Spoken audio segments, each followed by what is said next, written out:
From the center of the galaxy, this is ForceCenter, a show about Star Wars, pop culture, and the ultimate adventure, life itself. We've been having a lot of adventure, getting our coffee and our stream started, but we're ready to go. I'm Joseph Scrimshaw. I'm Ken Napzok. I think I'm ready to go. And I'm Jennifer Landa. I have my coffee. And just like our Star Wars heroes, we're going to go whether we're ready or not and get started on this episode of The Bad Batch Report. Ken, was that a cartoon that Wrecker watched in this episode? Or?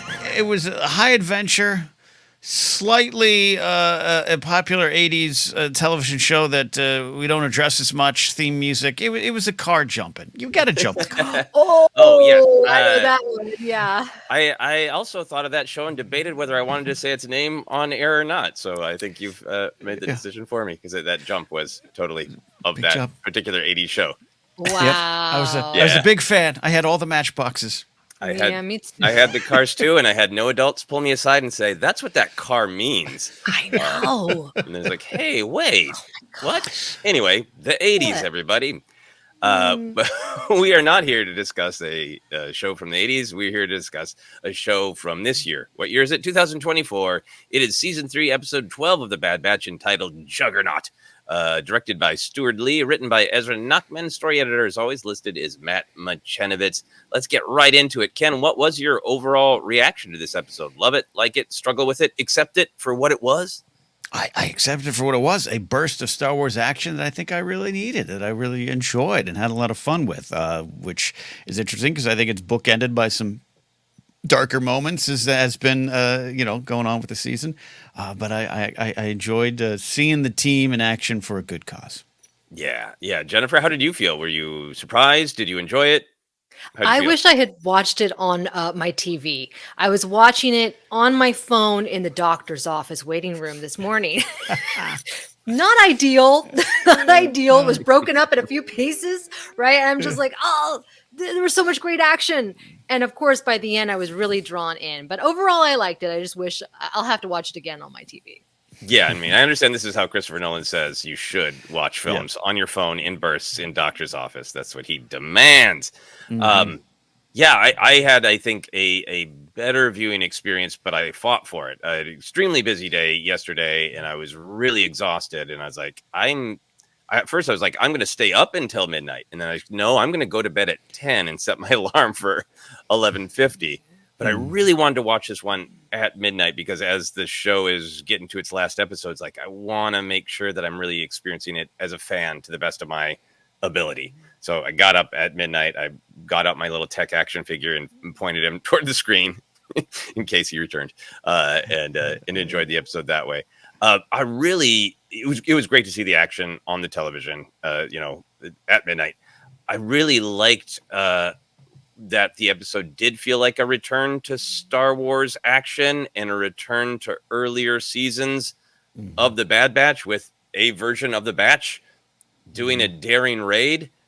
But because of the entire context of the mission and what has happened to them, it also had this incredibly bittersweet, you can't go home again, because I think a lot of the meaning was the way they were doing the action, why they were doing the action. It wasn't that Wrecker was trying to have the carefree attitude of like, give us a real challenge. We can do this. But just everything was laced with fear and trauma. And it wasn't freestyling fun back in the Clone Wars days where we kind of laugh and crash our way through everything. It was this sort of, it was like a high school reunion of like, well, there's some parts of this that are nice to come back to, but there's some parts of this that are returning to face trauma. Yeah. So I really like that the action was Star Wars fun action that hasn't been as prominent in Bad Batch, but it also felt like it contained the meaning of the episode to me. Yeah, I think I had a couple thoughts of, we're long removed from fighting crabs for treasures, right? Like this is more serious all around it, and you already edging towards the themes there, but I love what this show has done. Obviously, I love what this season has done. So the use of the action here was really, I think, extra effective, and just had some of the best action we've had in Star Wars in a while. So it was a good mix and mash. I Emotions and passion.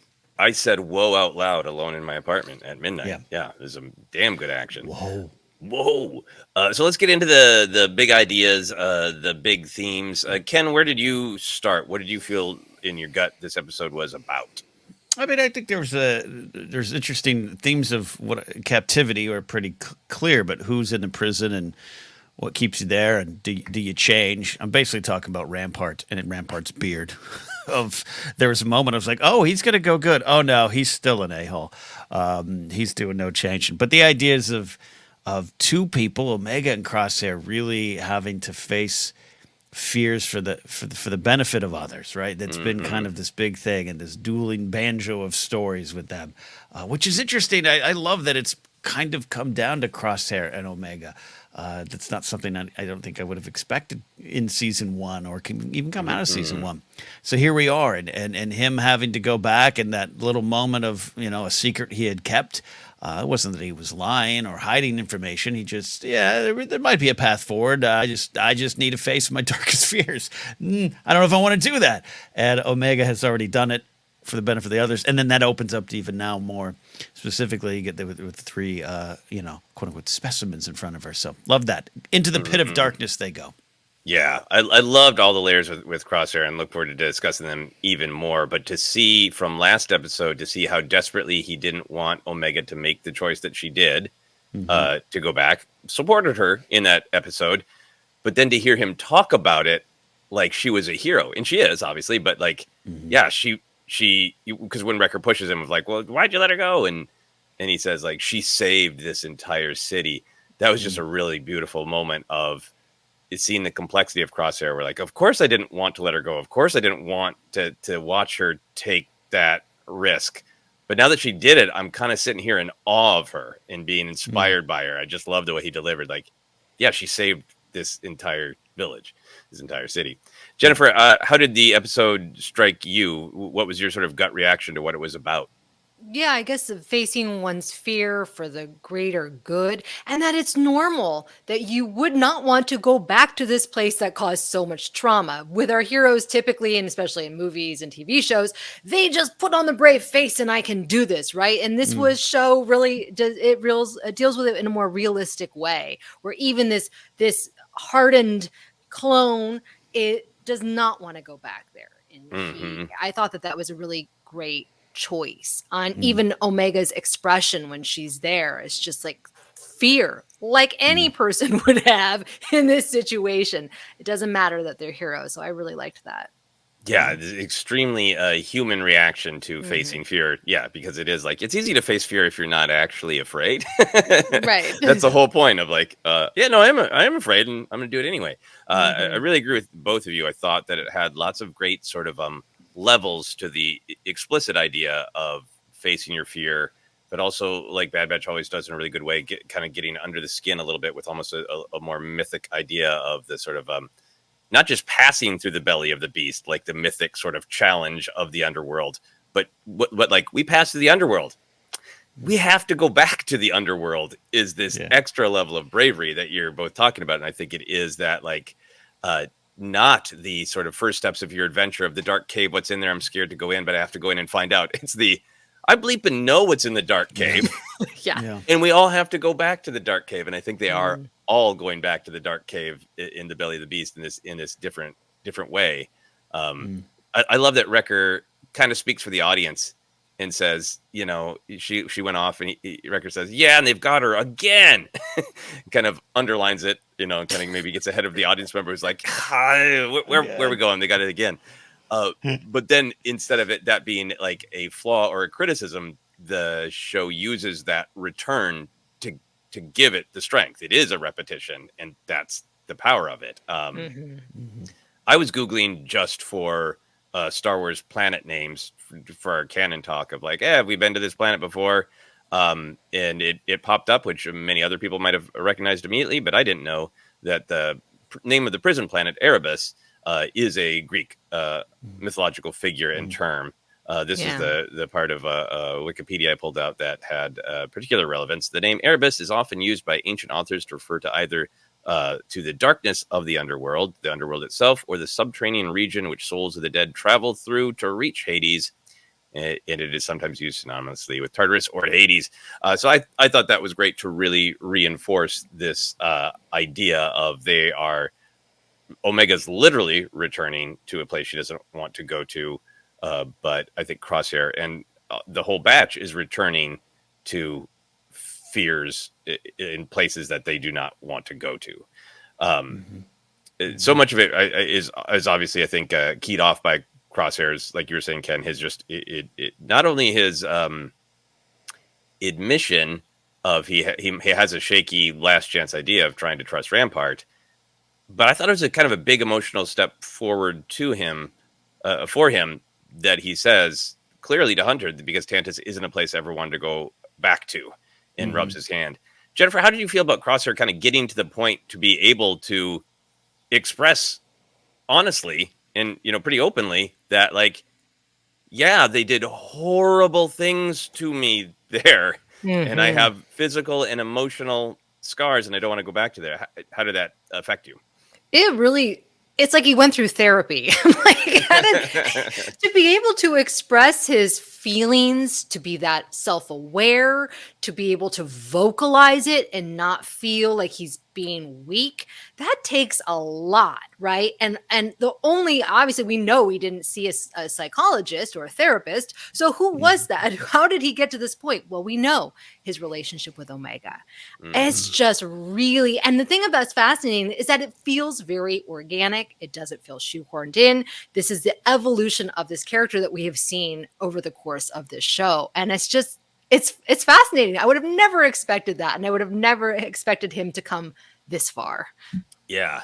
I love that it's emotional vulnerability from his Omega therapy. And I think a little bit from, other clones, rescuing him in that, but, primarily Omega, of course.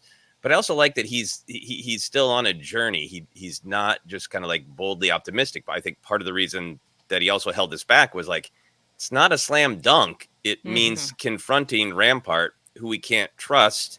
And I'm not sure that is worth it to go back to Tantiss. Like, there is still a little pessimism of not like the rah, we can do anything the way Omega has been. Like, it doesn't matter. We'll take a risk. We got to go back to Tantiss.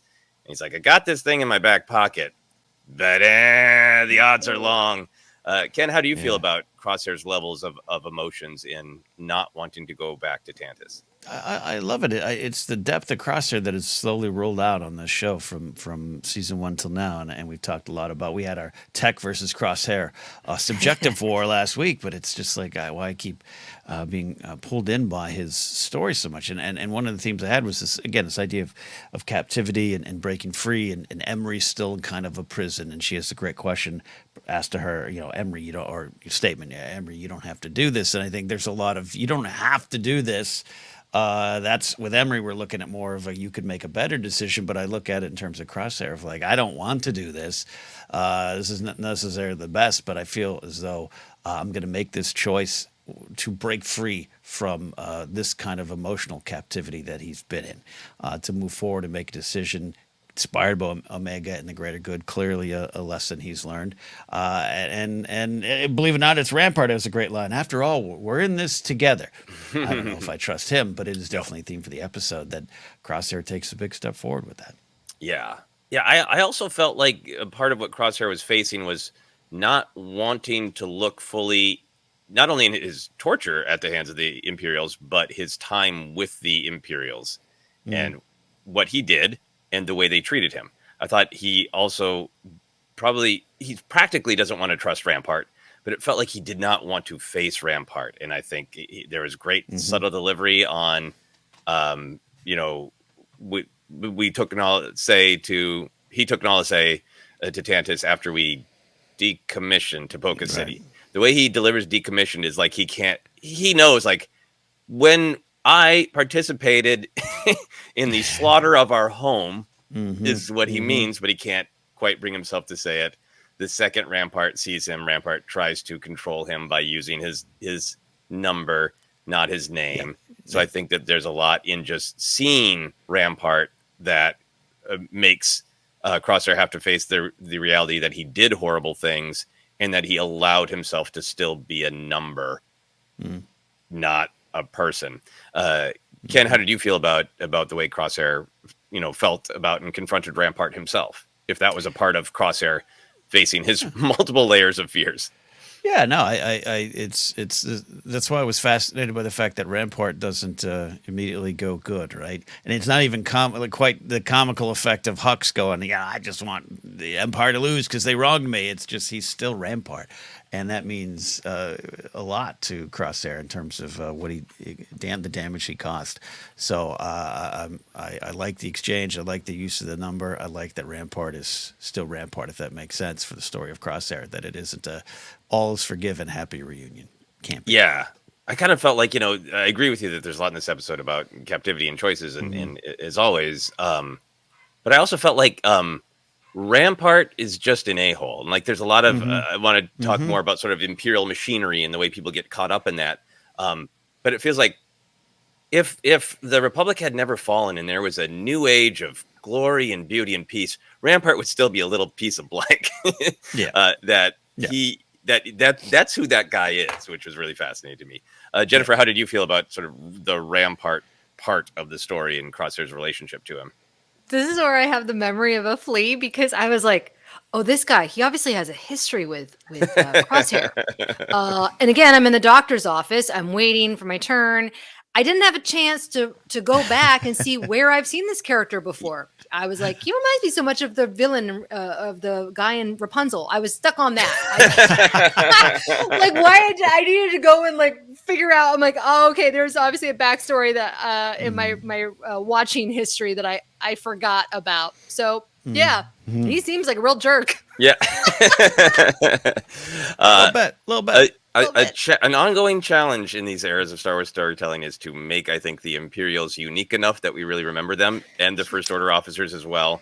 Right. I think it is an ongoing challenge. There's a couple of moments in various publishing stuff where, like, the Imperial, the First Order officer isn't the point, but they're like, oh man, for me, that's like, if you're doing some Star Wars storytelling, bring some spice for the Imperials, because you need the variety.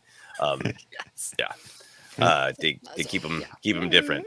I also want to talk a little bit about kind of this facing fear and returning to the belly of the beast, kind of what I was going on about at the top.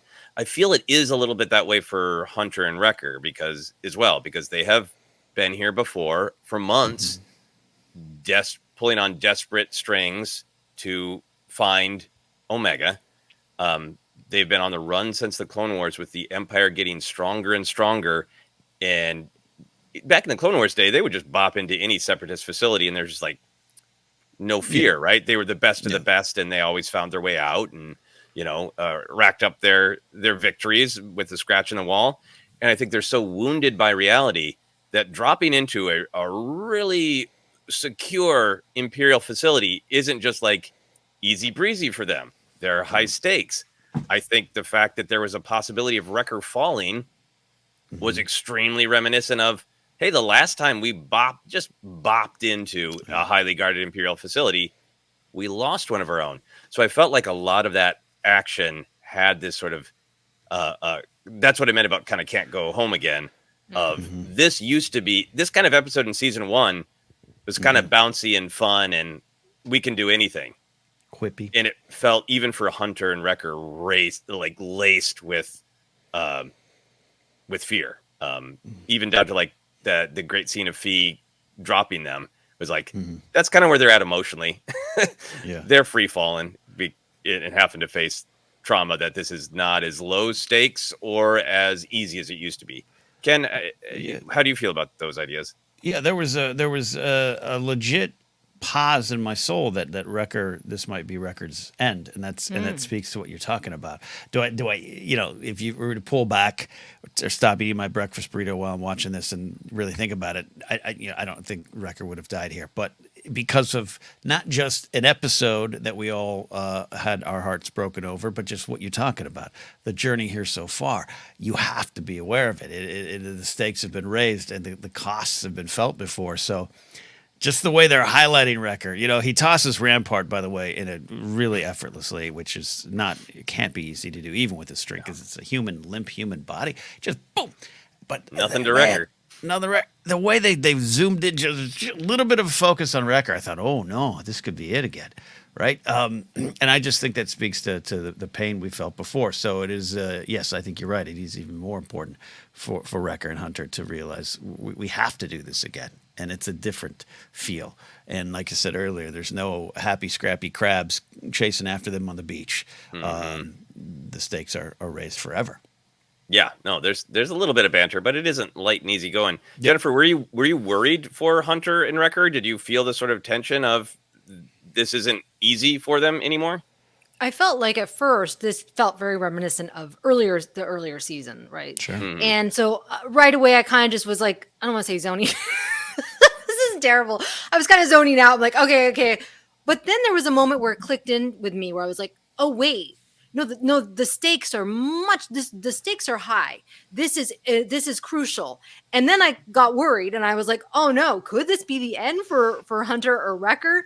But it was just so funny how I forget, like with the Beast before, where I was just kind of like, oh, here we go again.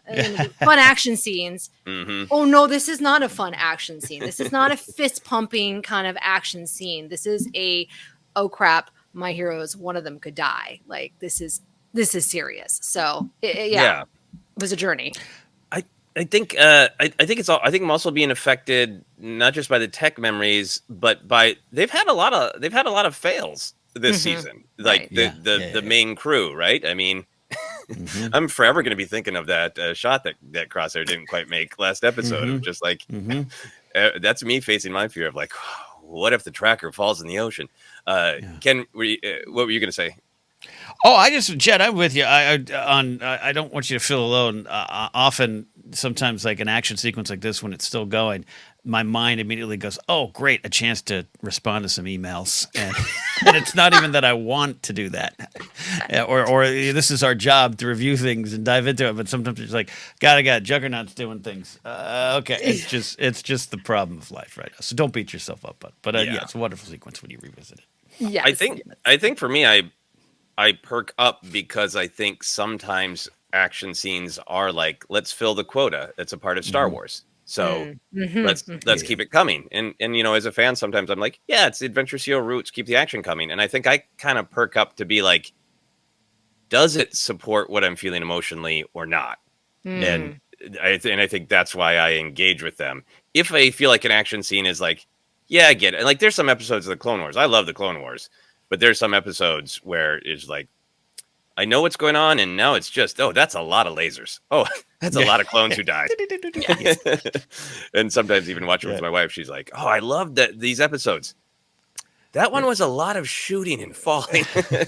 So I think for me, it's always a fascinating balance of how do you keep that just like the surface level adventure serial fun of Star Wars that involves cool action, and how much do you imbue it with meaning and make the audience feel throughout the action as opposed to just like cool explosion. Indeed. Right. So I want to be sure to talk a little bit about the Omega scenes. Crosshair is quite kind of explicit about what this means for him to face his fear and return to begin the journey to a place of trauma. Omega's literally returning to a place of trauma. Ken, how did you feel about those scenes? What meaning or emotion did you get from the Omega scenes? First of all, I appreciate that Hemlock's got a Bond villain speech going so we can get some even more clarification on what's going on with M counts and necromancing. We're so close to necromancing. We're almost there. We're doing some necromancing. But I liked how they were direct. They were simple. There wasn't a lot there. There was just what is going on with Omega going back. They're trying to forge the connection with Emerie. They're playing it well, man. It's not going to be a fast switch. Again, that's why I feel there's everyone's in some sort of captivity. We had the great conversation with her and Nalase last week of, I don't have the power to do this. Like, don't you? I think so. Emerie's still realizing that, and now it's like her own face is back to haunt her, or at least challenge her to move forward in some way. So I thought that the scenes, as minimal as they were especially the stuff with Emerie, was very effective. And Hemlock, shout out to Jimmy Simpson. Jimmy Simpson never trusted McPoyle. Always will tell you that. But like it's just understated villainry. He is a big villain, but it's that calmness, the walking up. It's like even when you expected, she's gonna see the kids we met last week, Jackson and whatever and whatnot. just the journey there is chilling and really effective. Love to see I, it. I would be. I maybe they've talked about this in interviews, but he did monologue a little bit like a Bond villain. But the hand thing is very Bond villain too. Of like there is some physical manifestation of his interior wounds, and I love that little undercurrent of rubbing the hand. Always. The calm villain thing is always like the let me pull you in, because then the villain's gonna absolutely lose it. I'd be very curious to see if Hemlock loses it, if there's some screaming, some spittle, some hair falling out of place by the end. So, the final moment, or he'll just calmly accept, like, yes, the explosion is coming for me. Well, I did my best. Boom. Or what? Jennifer, what did you get out of the Omega scenes in this episode? Loved them. That was where I get pulled in every time. And even though we're back to where we started, that's when I was on the edge of my seat, because I'm like, oh, what's going to happen now? Because now we know things that are going on with Emerie. Jimmy Simpson's performance is so great because, like you said, he really draws you in. And even though I know he's leading her to not a great place, like it kind of felt like he was saying, you're a value, and we really want to work with you, and you have a great resume, and we can we can really help you shine here, right? And it's like, oh no, he's leading her to somewhere bad. I just thought that was so well done. And I love seeing the complexity with Omega's choice, the fear, but also the and her kind of like hoping for Emerie to do something, right? I love it all. And the final scene, oh my goodness, with the children. Yeah. I think what I loved about her fear, but she was also like, she wasn't like kind of stereotypical spunky kid, no, lipping off, stomping on feet, right, right, trying to escape. It was a real, it had like vibes of Luke handing himself over to Vader in Return of the Jedi. I'm like, yep, I know what this is, and I'm not fighting it. Right. So to go from that to seeing her kind of looking drained, like I almost took it like they took a lot of blood from her, and like she was drained. But I think the biggest kind of gut punch to me was obviously her trauma at seeing the kids, but the significance of Hemlock's last line being, "This is your new home." Oh yeah. And for Omega, when we met her, she felt so isolated on Camino in a cold, sterile environment, and that she wanted to see the galaxy. She loves Fee, because Fee goes and has weird adventures and liberates wonders, and she wants to see different, skies with different colors. And a part of the horror and a part of that sort of return to the belly of the beast, I think, is like that end beat really returned her to sort of her original trauma of, I want to see beyond these white sterile walls, and like you're locked back in the exact original trauma of your life of wanting out. Was really powerful to me. Yeah, and even deeper in it, right? Like now you're in the basement. Yeah, you're locked away. Yeah, you don't even get a routine. You don't even get to feed cute animals. Nope. Nope. You're an experiment, and that's where you're going to be. Along those lines, one of the other big ideas that I wanted to talk about is it's evergreen, I think, in all of Bad Batch, but it's what made me feel like some of the like action scenes and the imagery of the episode were more resonant of, the entire story of the clones has always been, how much agency do they have? They're individuals, as we keep talking about. Yoda makes that clear at the very beginning of the Clone Wars animated series. But this Bad Batch has totally been about, they're cut loose, they're betrayed by the Empire. Now, can they decide who they want to be? Can they have agency? Nope. They're rounded up on Tantiss. And a lot of this episode felt like visual and practical reminders of the sort of rigid machinery of the Empire, both literally, symbolically, socially, with even just the way you speak to Rampart, the way you speak to Hemlock. And it highlighted those moments that you were talking about, Ken, where characters wanted their agency and were advocating for agency in the face of all of this imperial machinery. I think that quote of Omega saying, "Emerie, you don't have to do this," and Emerie saying, "I'm sorry, but I do," is basically like really tapping into sort of theme statement of Bad Batch of clones have agency. And Emerie's like, I'm sorry, I disagree. We don't. We are absolutely trapped in this machinery and we can't get away. Mm-hmm. Um, Rampart really pushing on Crosshair, calling him a number, assuming that he's still a killer, kind of saying, you Right. think you have power. You think you have kidnapped me. You think you have leverage. You don't have leverage. I have all the leverage. So even Rampart being betrayed by the system is still like, no, that Crosshair, you can't escape the system. I'm in power, just like when I was your literal boss. And then just all the images of like a bridge that literally closes, so you cannot go forward. Those great establishing shots of how incredibly long and monotonous the prison was. Omega marching through this gate of lasers to be contained in an even smaller space. There's so much great design choices that are about this great classic Star Wars story of this is one of the things that's evil about the Empire is the utter rigidity of the system and how much once you're in it, there are sensors everywhere. There are shields everywhere. There are alarms everywhere. You cannot move. You cannot make a single choice for yourself. I thought was really powerful. Ken, did you have any sort of thoughts or reactions to that Imperial machinery? Yeah, you know what I react to a lot is yeah, and all that's true that what you're saying there. It's the use of we're still in this period of time where the Empire is using their old gear, right? It's still the Republic out there sometimes.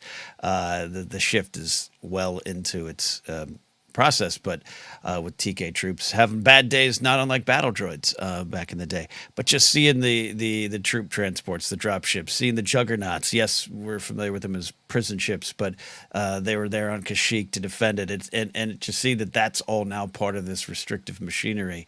There's themes of what was once good, maybe now being used for something else. And what do you want to do? Do you want to rise above that? And I think that's some of what Emerie is trapped in as well.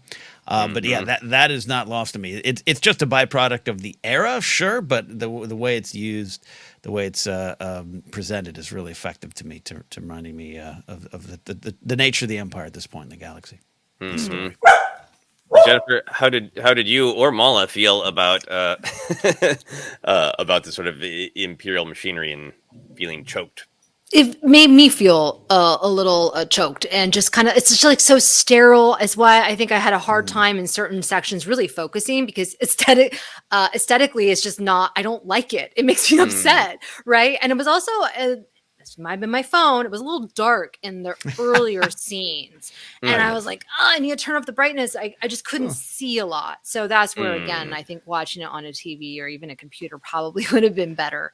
But it's just not, I don't like it. It makes me upset. So It's that's the understandable. point. It's Yeah. it makes me really like fist pump for the heroes, because I so want them to have their agency and to push back in the action moments where they do smash through the bridge. I think that's what was fist pumping for me, not because I mean it was cool, well directed action, but it was like, yeah, don't you block in our heroes? You can't block me in Empire. It, like, gives me that emotion. Final thought on that. You guys have both said a lot of great things about Omega and the sort of the dance with Whispering Bonneville and Hemlock. I always thought that was that this real cruelty of suggesting that Omega has a choice when she doesn't. It's just the first line in the show. Turning yourself over was a wise decision, Hemlock says. And Omega did decide this is her agency. She's coming back, I think, ultimately, not as a captor, but ultimately she'll be as a liberator, I think. But she's still walking into a horrific prison, and the condescension of going, great choice. And then by the end, I'm not asking, Hemlock's not asking, would you like this to be your new home? And Jennifer, to your great point of him kind of talking to her, like she's got a great resume. That line, you are a vital piece to our work here, Omega. Right. Is that really like, you're doing a great job here. We really appreciate what you do here. You're killing it, which is why you're going to work on Saturday. And we're telling you that. We're not asking you. We're telling you you're going to work on Saturday. But just to let you know, here's a gold star and a cupcake. You're the best. And it's still not a choice. There's, it's a great little horrific dance with Hemlock that just does make me, is a very, I believe in pacifism. And also I want a little dull so I can just choke Hemlock. He's become he's a great villain. And Rampart, I kind of agree with what you were saying, Joseph, earlier, even just reacting to Jen's reaction to Rampart of just like, at first, Rampart was like, yeah, it's another cold, sterile Imperial guy, and he was fine and great for the show, but I didn't take to him as much. But Hemlock shows up, and I was, I don't know, my initial reaction, other than I'm a fan of Jimmy Simpson, obviously, but like, it was like, all right, he's a weirdo with a glove, and he's got a Brad Pitt from Fury haircut. Got it. He's gone past all that to just because he doesn't move off of his cadence, his rhythm, his evil pace. I don't know, and because he's in Tantiss, which is this thing that even Tarkin's like, nah, I don't know what the hell you guys are doing over there, bud. I don't know if I like it. And Vader's probably not aware. It's all just ominous and menacing, and he's grown in my estimation as a great Star Wars villain. Yeah, I mean it's just kind of great passive aggressive. The subtext of almost everything he says is "f you." Even with Tarkin, like last week, his delivery of like, the funding is all I require. It's just like, he's got a very punchable voice, which well done, writers and Jimmy Simpson.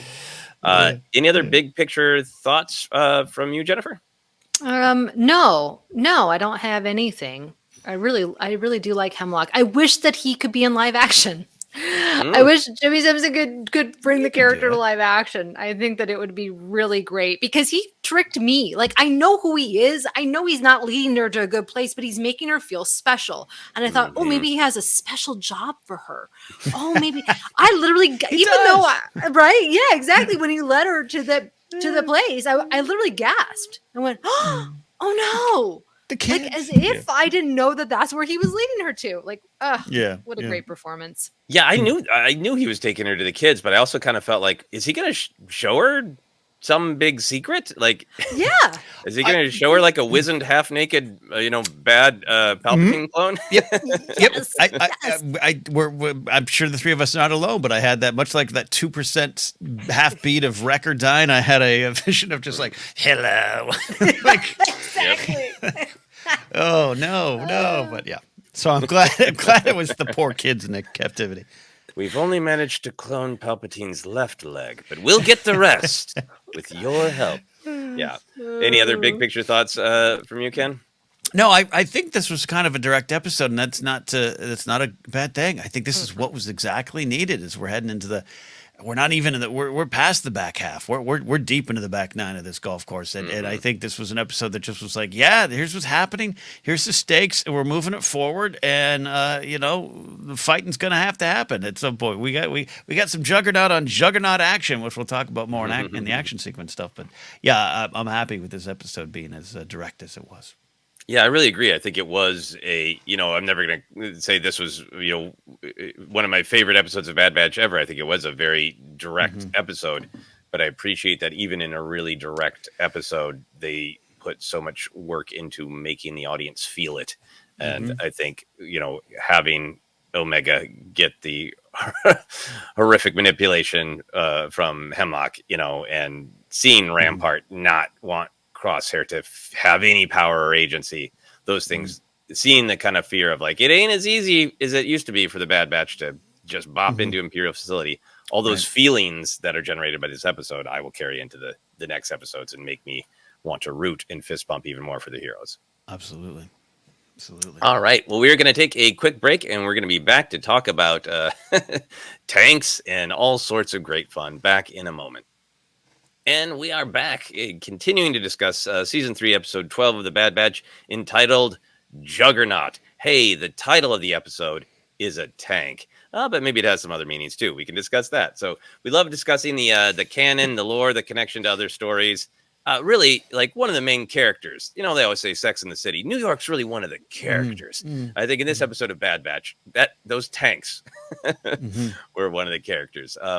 According to old Wikipedia, this was an advanced one from the ones that we saw in the Clone Wars. The Clone Wars era, the Juggernaut tank was an HAVWA6 Juggernaut, a thing I never successfully memorized for trivia and never will.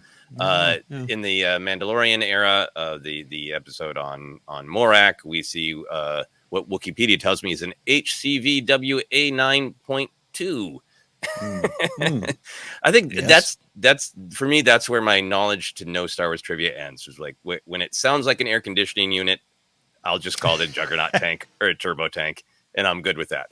But to your point, Ken, I do like the meaning of a massive, massive tank that was built for the Clone Wars to support the ATDs and used by clones and evolving into a different tank but similar tank that the Imperial uses to just the Empire uses to just contain people. So, Ken, what were your Juggernaut tank thoughts, either canon or sort of emotional meaning? I first of all, just on a Star Wars nerd level of vehicles and everything, I do love them. They're an underrated vehicle, and I did not take them as much until they were used in Rogue One. Just that one shot of a Juggernaut flying over that camera in the breakout of Jin, I was just like, oh yeah, that took me back to Revenge of the Sith in a way I didn't expect. And so I love anytime they show up. Also, I didn't, the trailer for this season is so long ago now, and kind of to what you were saying earlier, Jed, of like, I just watched the Rampart episodes and I kind of don't remember them. It's not about the show or Rampart, it's just about our lives.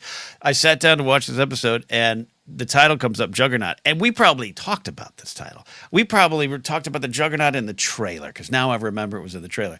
But I literally went, oh, it'd be cool if this episode was just about a Juggernaut tank. But then when it kind of happened, I was like, I maybe should be paying attention more, I guess. But I just was overjoyed that being a setting. It's just made for action, and again, the use of them. We can dive into the themes on it, but I just love that. And also, I've been rewatching Light and Sound. It's been a treadmill watch for me, and I forgot that there's basically kind of this design was maybe in play for Hoth. Yeah, Joe Johnston designed it Yeah. as an option for Hoth before they went in the Walker direction. So yeah, it has that Star Wars legacy as well. Yeah, I love that feel as well. So it all came rushing back to me. Yeah, I remembered the scene in the trailer that is, Fee saying not a very stealthy exit, boys, and I think it cuts Wrecker mid jump. It's definitely one of those moments of like as we've talked about, like trailers need to be made for everybody. You need some exciting action scenes, but they did have a moment early on in the episode of like, yeah, I know the last beat of this episode because of the trailer, at least from the action. But Jennifer, are you a big tank fan? Were you excited that this episode was at least half about tanks? Can you guess? Can you guess? There's I have to accept my where I am as my Star Wars fandom geekdom. There's certain things I geek out over, obviously creatures and things. And I like vehicles. I like when they're weird, like the chicken walkers or the ATM6, the gorilla walkers. Like I like when they're kind of odd. This to me is very much like a thing that we would see, like a tank in real life, right? And so I don't really gravitate towards that, and I just have to accept that. I don't get excited when I see a tank, but I love the history of it. I love the fact that it was made by Joe Johnston and all that. But yeah, I'm like, it's a tank. Now, if they were on the back of some crazy creature, count me in, right? That's when I get excited. Yeah. When they design a Zillow tank, that would be a Zillow beast tank. Yeah, I think for me, I agree. It's one of those Star Wars designs that I think I've come to appreciate because it expands the palette of what Star Wars can be. I think probably when I first saw it in Revenge of the Sith, I would think I was probably like, tank. But I think I've come to appreciate that elements of Star Wars that come a little close to the real world that in a way kind of ironically expands the Star Wars palette, that not everything has to be bonkers, so that I can appreciate the more bonkers, which is always going to be my favorite, but then appreciate things like, it's a tank. And hey, in the High Republic, there's a Jedi named Douglas. And there's a character in, Andor where we just get a shot of his socks. And it's strange to me because, like, never think about socks in Star Wars. And his name's Tim with 2 M's. Oh, Tim. We got a Tim and a Douglas. Like, we have half an RPG group in Star Wars. It just, guys, just dudes, just Tim and Douglas. Form an improv group. Oh my gosh. Yeah. So I think I totally agree with you about the aesthetic of it, but I think I've come to be a little connected to it just because we've seen it in the Clone Wars, we've seen it in Rogue One, we've seen it in Mandalorian, and imagining a little bit of the Bad Batch's relationship to it. Like, yeah, it's something they're very familiar with because it used to be on their team. and now it's not. And now they're literally in the belly of the beast. They're in this, commandeered Imperial machinery, which used to be like home to them, and is now a dangerous place to be. So, great thoughts on the legacy and the aesthetics. Ken, why do you think the episode is called Juggernaut? Do you think just like, I mean, I think the names are, particularly this season, are a fine balance of, there's nothing too pulpy. There's no Attack of the Clones. There's no, Revenge of the anything. Some of them are maybe, even to my taste, getting into the too generic of a title. Juggernaut is a little different, a little more specific. What do you feel that's about? It could just be, sometimes you title your song based on the one word in the chorus, and it just makes some sense. If the chorus is Battle and Juggernauts, that might be it. But yeah, I could dive into some meanings there. And what is truly the juggernaut of this story? Is it Omega saving the day? Is Tantiss the belly of the beast they are all ending up heading to, which seems to be the case? Kind of something we've been looking for. Yeah, I can play around with all the meanings there too, but I also just like it for tanks, because that's what I go. It could have been called Attack of the Tanks. Jennifer, do you get anything out of the name Juggernaut? Yeah, well, I think it's interesting because it's a huge, powerful, and overwhelming force or institution. And what's interesting about the name is that it can reference any of those things, right? It can reference the Tantiss and that institution. It can reference the literal tank. It can reference this juggernaut of a bond that this crew has, right? And that they are the juggernaut, the unsuspecting. So I like that. It's vague but tantalizing. Yeah. I think I like it because what was perhaps most emotionally affecting about this episode is that that Imperial machinery. So I think I really liked embracing it as an institution. This is what they have to face.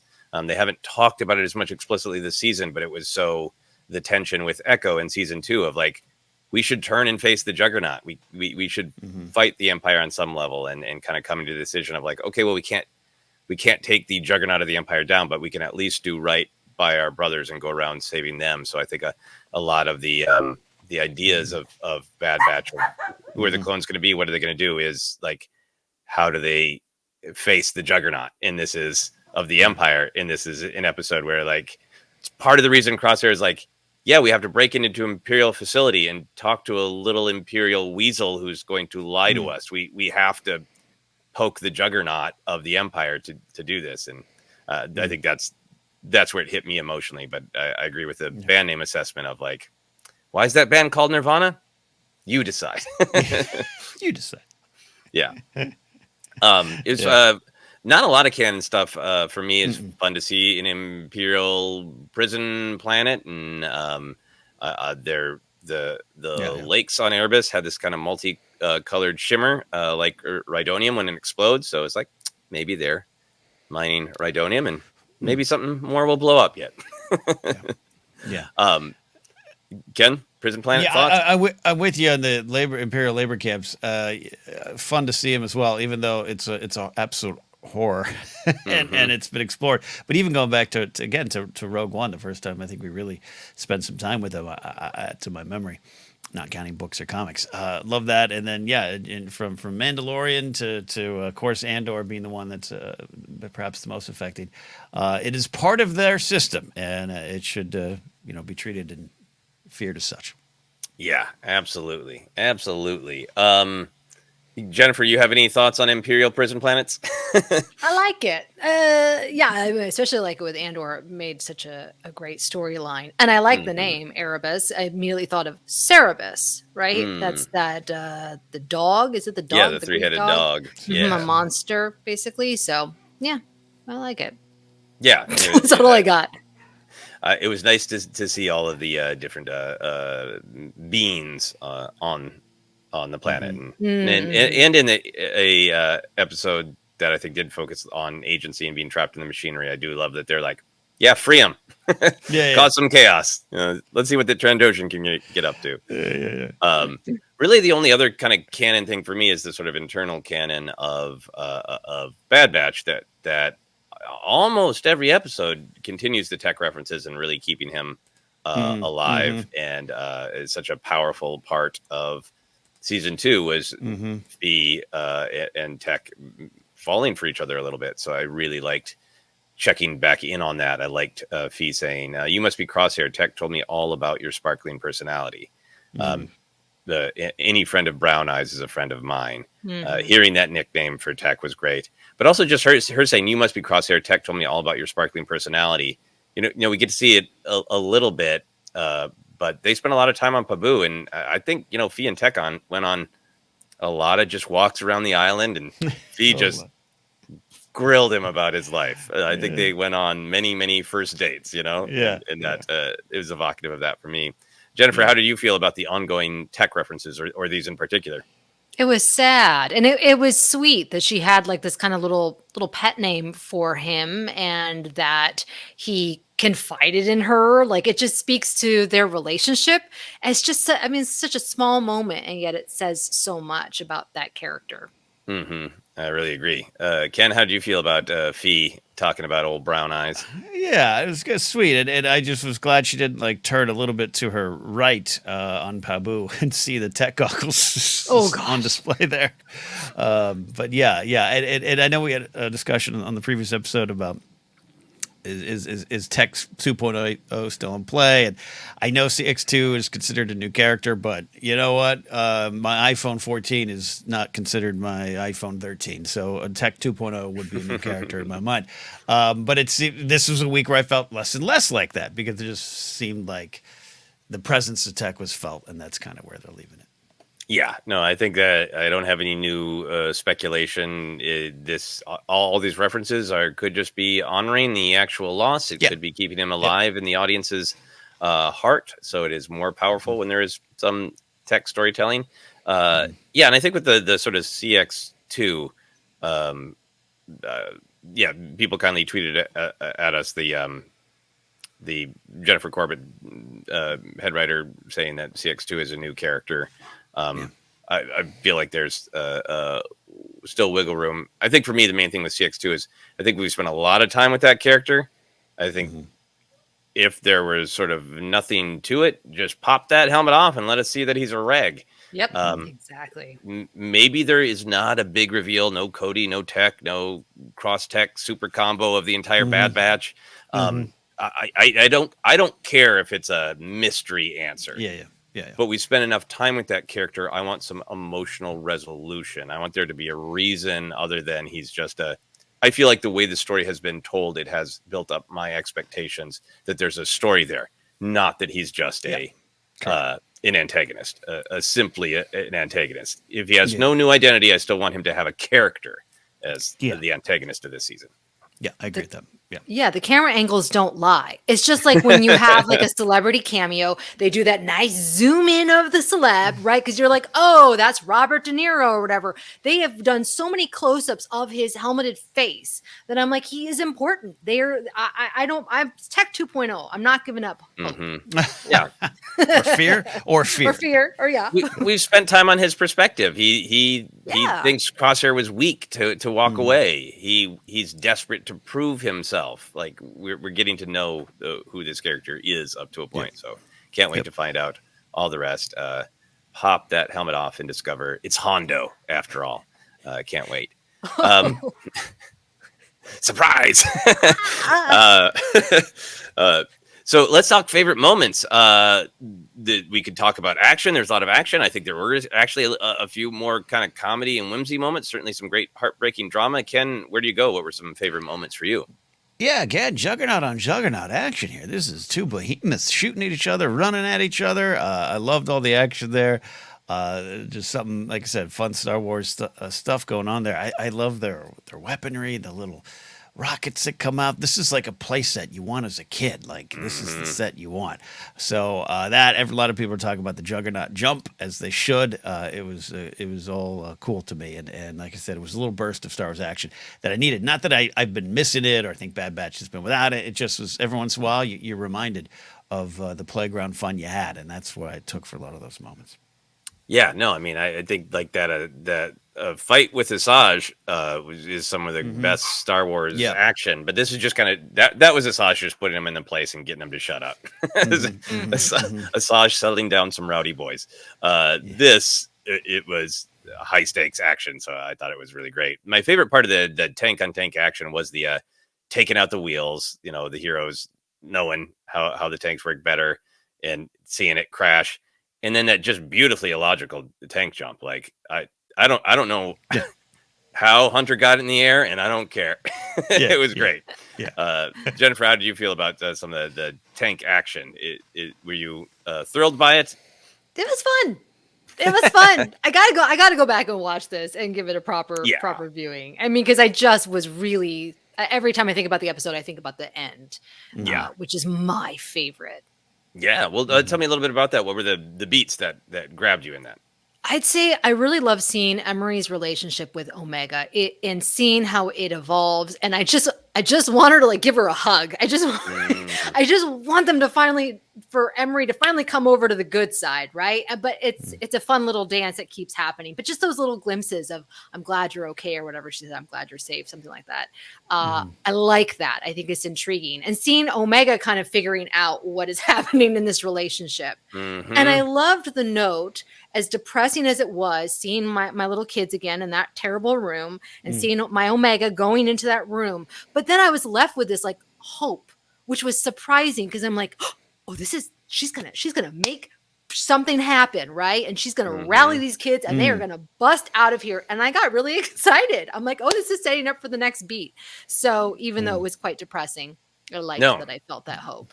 I really agree with you. That exchange at the beginning of Emerie saying, I'm glad you're safe, which is like as far as she's going to go with her empathy right now, because she feels trapped in the machinery, I think. And Omega's heartbreaking. Am I actually safe? I really agree with you about the end, Jennifer. I think we talked about last week about Hemlock explaining, why children of like, well, because they don't really know what's going on. And, we don't.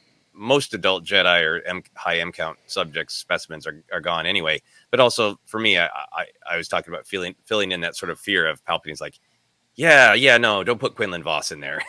He's going to be a problem. And I felt that hope at the end of like, you fools, you suckers. Yes.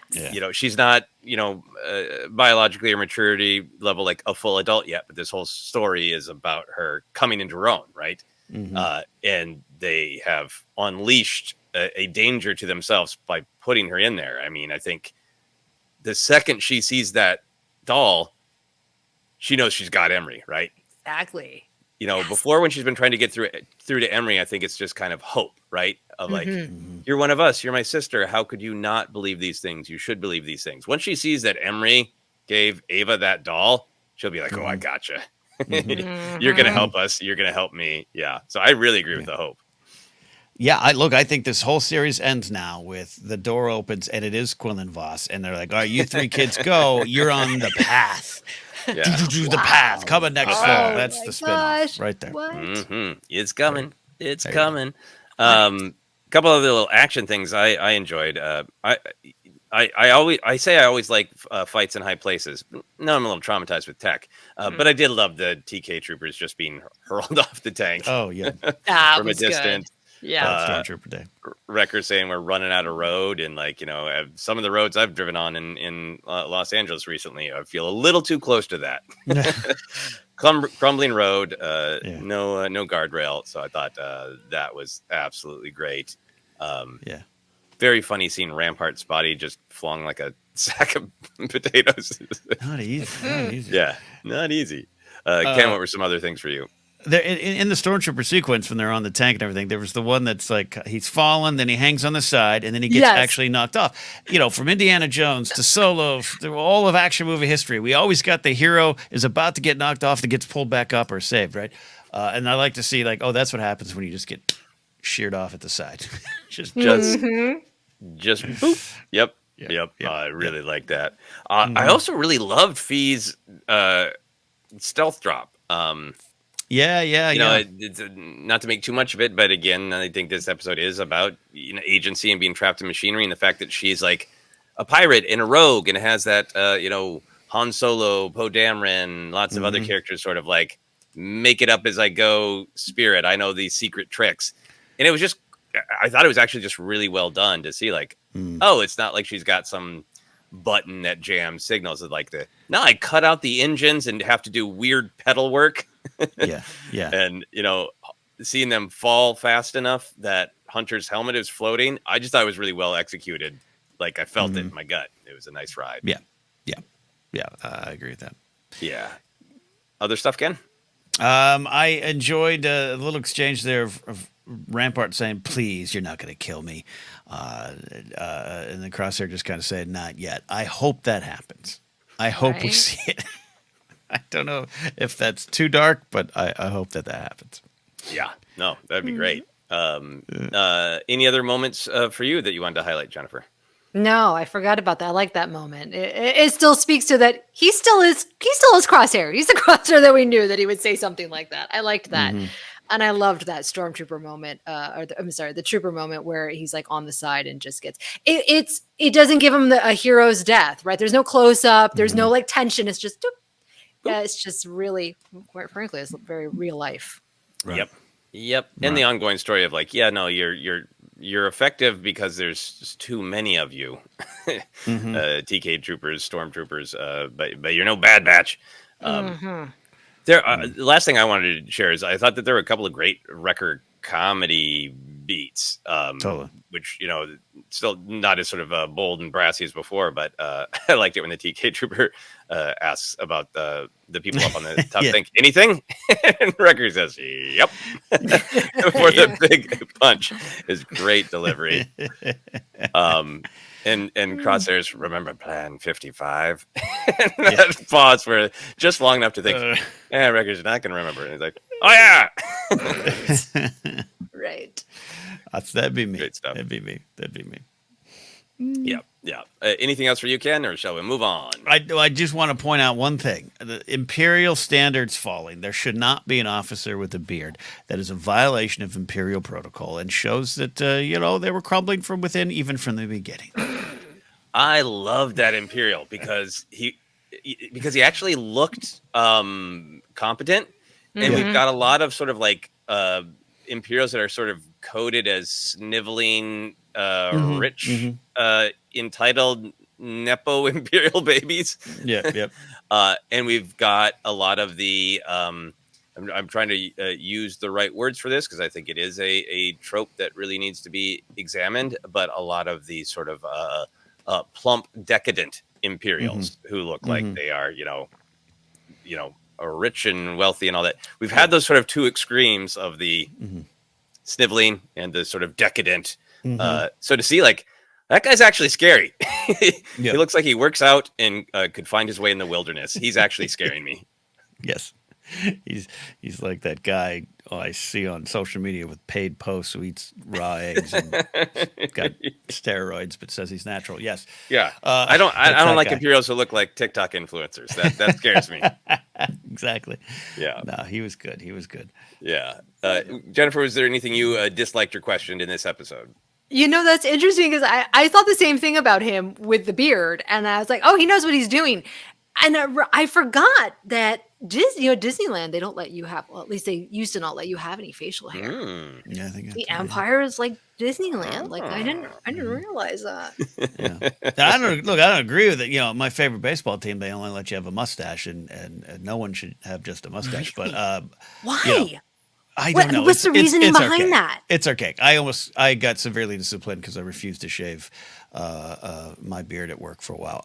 So I understand this Imperial officer. Yeah. And I couldn't work at Disney. Yes. Welcome to Beard Center. We're gonna break all this down. There was nothing I really disliked or questioned. I thought it was kind of funny how much traffic that cavern's getting. That hidden cavern on Pabu that Few parked in it's getting a lot of traffic. I understand. I totally understand. But you're like, how'd you get here? Like, we all know it's the goddamn cavern that everybody's flying into.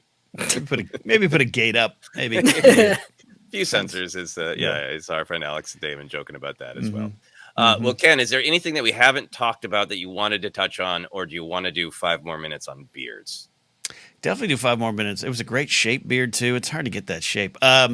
No, I'm looking forward to. It's going to be bittersweet to say goodbye to this series. 3 seasons is not enough. But unless you're a corporation that has to pay writers more in the 4th season, so you either reboot or rebrand or cancel, that's a different discussion. But where you only got 3 seasons, but I'm geared up for these final episodes. I'm expecting.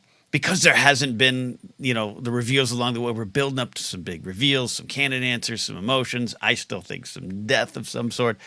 This was a great episode just to kind of remind me we are turning the corner and barreling towards the end like we're in a runaway Juggernaut tank. Mm-hmm.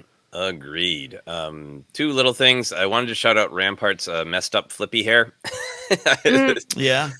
He we had, Agent Callus and Rebels that people eventually referred to as Hot Callus, and now we have a sloppy Rampart with that beard and hair that's kind of like got permanent bedhead hair. I like that. Yeah. Good design. Yeah. Made him hard to recognize, but good design. And we got to spend some quality time with it. We've seen it before, but Fee's ship, the Providence, really like the design. I like the colors, and I like that it's that classic Star Wars impractically designed ship of like, how would that support its weight when it lands? Like, I love the Star Wars ships that are not very practical, so I enjoyed that. Anything else that we haven't talked about that you wanted to touch on, Jennifer? There's only 3 episodes left, correct? Mm-hmm. Yeah. 3 episodes. That is nothing. So now I know things are going to get serious. Like you said, big reveals, questions answered. I'm going to have to carve out, and anybody else out there, carve out that time to be able to watch it once, twice, the way it should be, the way it's meant to be. Because, there's going to be a lot of emotional drama, but I live for it.